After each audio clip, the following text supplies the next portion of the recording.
Question number 1.7 की बात करते हैं एनसीईआरटी में। क्वेश्चन समझिए, फिर इसके आंसर पे बात करेंगे। हमारे पास क्वेश्चन कुछ इस तरीके से है, an electrostatic field line is a continuous curve, that is a field line can not have sudden break, why not. मतलब क्या, देखो आपको बता दूं मैं, जो मैंने आपको एक्सप्लेन किया था कि जो इलेक्ट्रिक फील्ड लाइंस होती हैं वो कंटिन्यूअस स्मूथ कर्व होती हैं। ऐसे हमने आपको जब थ्योरी डिस्कस की थी तो ऐसे बना करके समझाया भी था। अगर एक पॉजिटिव एक निगेटिव है तो इस तरह से कर्व आता है। अगर आइसोलेटेड चार्ज हो, सपोज करो पॉजिटिव ही हो अगर, तो हम लोग कर्व ऐसे बनाते हैं। क्वेश्चन ये कह रहा है ये कर्व कहीं पर अचानक ब्रेक नहीं हो जाता है। मतलब कहने का जैसे यहाँ पर खाली जगह हो सपोज करो, फिर आगे अपीयर हो जाए, ऐसा नहीं होता है, ये लगातार चलता है। कहने का इन द सेंस ये समझना, सपोज करो ये चार्ज रखा है यहाँ पर, पॉजिटिव चार्ज, इसकी जो इलेक्ट्रिक फील्ड लाइंस होती हैं ये उसकी इलेक्ट्रिक फील्ड को रिप्रेजेंट करती हैं, इसलिए इनका नाम है इलेक्ट्रिक फील्ड लाइंस, या इलेक्ट्रिक लाइन ऑफ फोर्स भी कहते हैं। फील्ड होगा तो फोर्स होगा, क्यों? क्योंकि F = Q × E। तो ये जो फील्ड लाइंस होती है अचानक ब्रेक नहीं हो जाती कि बीच में इतना खाली हो फिर आगे स्टार्ट हो जाए, ऐसा कभी नहीं मिलेगा कि ऐसे आगे कंटिन्यूअस चलता रहे। इलेक्ट्रिक फील्ड जीरो कहाँ होता है ये भी बता दें आपको याद होगा, ड्यू टू पॉइंट चार्ज का जो फॉर्मूला था इलेक्ट्रिक फील्ड का, E = KQ/R²। तो इलेक्ट्रिक फील्ड हमेशा डिस्टेंस की स्क्वायर का इनवर्सली होता है। तो अगर इसे जीरो होना है तो कहाँ जीरो होगी? जाके इन्फिनिटी में। इसका मतलब बीच में कहीं ब्रेक होने का मतलब जीरो है। तो क्या ये पॉसिबल है? पहले बताओ। अगर यहाँ अगर ब्रेक हो जाए लाइन, इसका मतलब फील्ड कितना हो गया? जीरो। तो ये तो इन्फिनिटी मिल गया तुम्हें। क्या ऐसा है? इन्फिनिटी है क्या ये जीरो कहाँ होती है? इन्फिनिटी पे। क्वेश्चन यही हमसे डिमांड कर रहा है कि ब्रेक क्यों नहीं है। तो लॉजिक इसका क्या होगा, हम लिखेंगे क्या डिस्कशन कि क्यों नहीं ब्रेक होता है। तो इसका डिस्कशन इसकी डेफिनेशन में छुपा है। हमने जब डेफिनेशन कराई थी तो हमने कहा था electric field lines are those imaginary smooth curve which represent the path of the motion of positive charge. याद है मैंने बोला था ये पॉजिटिव चार्ज के प्रोपगेशन की पाथ होती हैं, रास्ता होती हैं। अगर वो चार्ज जंप करते हुए मूव करे, ध्यान रखना, अगर कभी जंपिंग हो जाए तो वो रास्ता कर्वेचर कन्वर्ट कर देगा। लेकिन कभी ऐसा हो सकता है कि कोई चार्ज पार्टिकल चलता जा रहा हो सपोज करो, और कहीं अचानक बीच में गायब होकर फिर प्रेजेंट हो जाए, कभी ऐसा पॉसिबल है? वो बहुत ज्यादा जंप करेगा तो ये कर्व इस तरफ को घूम जाएगा। देखो कर्व गायब नहीं होने वाला है। देखो ये एक पाथ है, क्या है? रास्ता है। किसका? चार्ज के मूव होने का। और रास्ता हमेशा कैसा रहेगा? कंटिन्यूअस। ब्रेक होने का मतलब वहां चार्ज ही डिसअपीयर हो गया। तो डिसअपीयर होके कहीं तो गया होगा, जहां गया होगा वो रास्ता वहीं से निकलने लगेगा जाके। स्मूथ कंटिन्यूअस कर्व होते हैं ये, कौन? Field lines. अगर इनको हम डिसअपीयर कर रहे हैं कहीं, यानी जंप कर रहा है सडन, इसका मतलब हुआ वहां पर फील्ड जीरो है। और किसी भी चार्ज पार्टिकल के लिए फील्ड कहाँ जीरो मानते हैं हम लोग? इन्फिनिटी में। इसका मतलब ब्रेकअप कभी पॉसिबल, सडन ब्रेक पॉसिबल नहीं है।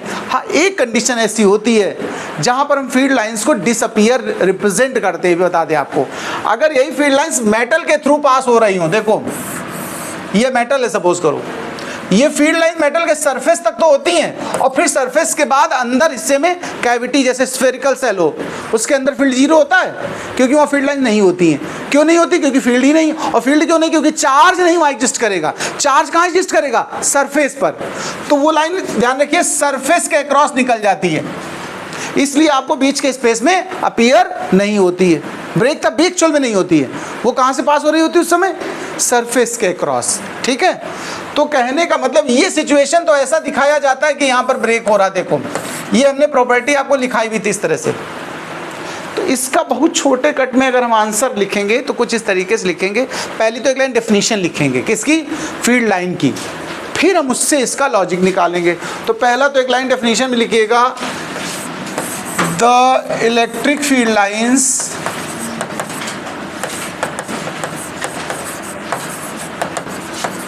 are imaginary smooth continuous curve which represent motion of positive charge।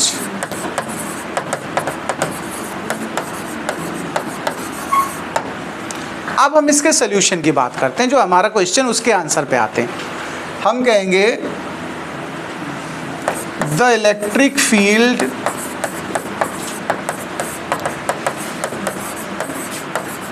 Due to any charge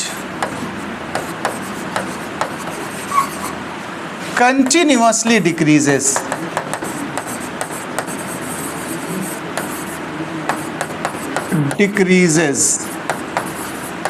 and becomes zero at infinity, becomes zero at infinity। अब हम कहेंगे अगर बीच में ब्रेक हुआ, इसका मतलब है वहां से चार्ज पास ही नहीं हुआ, जो कि इम्पॉसिबल है, या यूं कहे वो पॉइंट इन्फिनिटी है, वो भी नहीं मिल सकता, इन्फिनिटी मिलता ही नहीं कभी हमें, तभी तो उसका नाम इन्फिनिटी है। तो हम कहेंगे if this line suddenly disappear,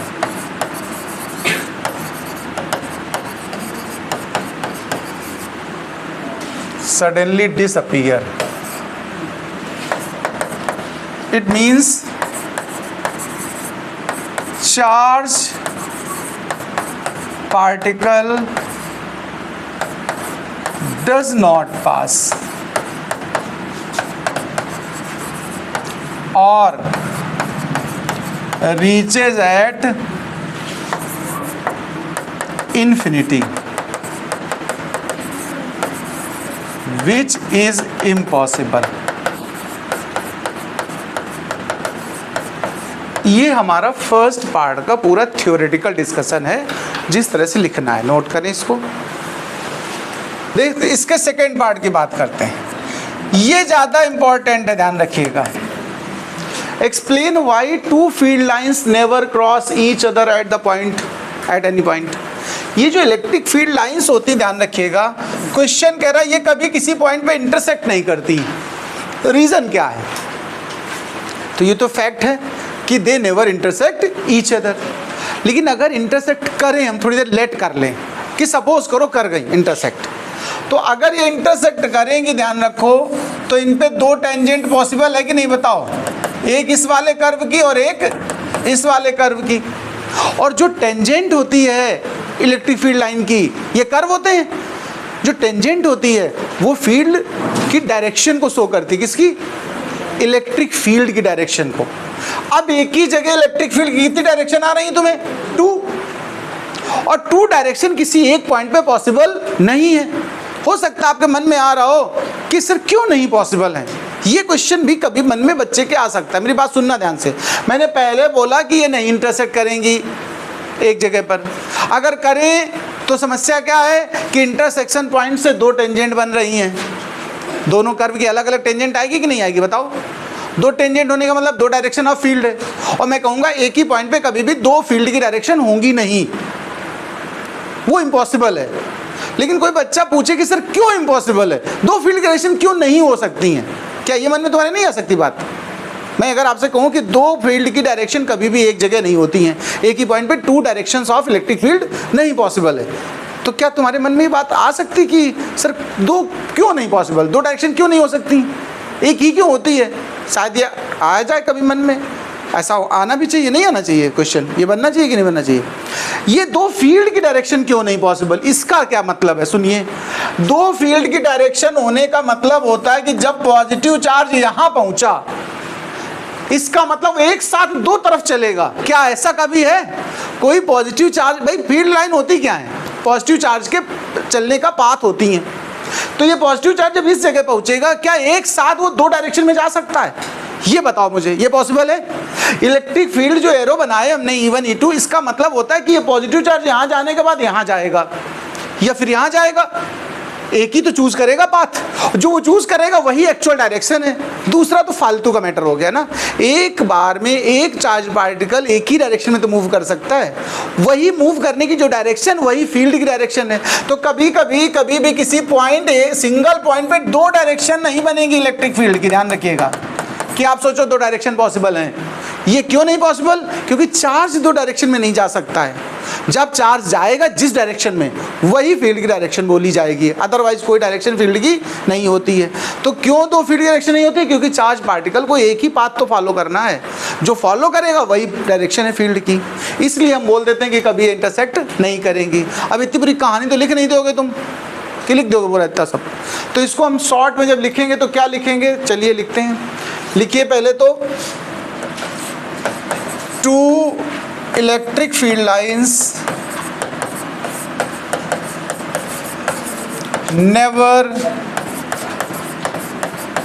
intersect each other.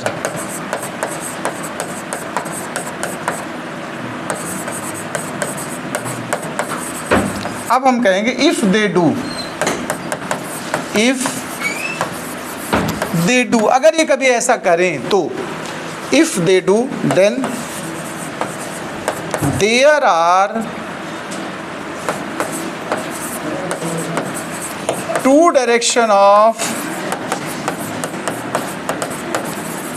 directions of electric field at point of intersection